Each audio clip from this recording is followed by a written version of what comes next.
నమస్తే రాష్ట్ర ప్రజలకు, రాష్ట్ర ప్రభుత్వానికి. మొన్న రాత్రిపూట కడపలో ఒక కార్యక్రమంలో అక్కడ బాణసంచా కాలుస్తుంటే 7 రోడ్స్లో ఒక సెక్యూరిటీ గార్డు కడుపులోకి చొచ్చుకొని పోయి పేగులు బయటపడ్డాయి. ఆ విషయంలో దాదాపు రిమ్స్ హాస్పిటల్ కానీ ప్రైవేట్ హాస్పిటల్లో కానీ ఆయనకు చికిత్స ఏర్పాటు చేశారు. కానీ ఈరోజు ఆయన చనిపోయాడు అనే విషయం తెలిసింది.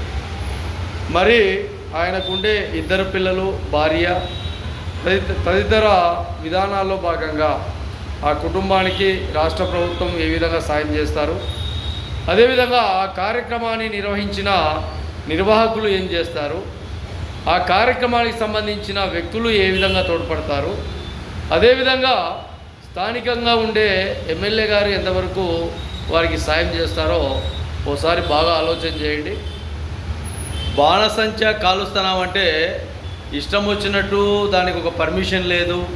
వాళ్ళకి ఇష్టం వచ్చినట్టు ఎక్కడంటే అక్కడ రకరకాలుగా రాకెట్లలాగా రకరకాలుగా బాణసంచా కాలుస్తూ ఎన్నో ఇబ్బందులు గురి చేసే ప్రమాదంలో రోడ్లపైన రకరకాలుగా సందర్భాలలో రకరకాలుగా కార్యక్రమాలలో చేస్తున్నారు.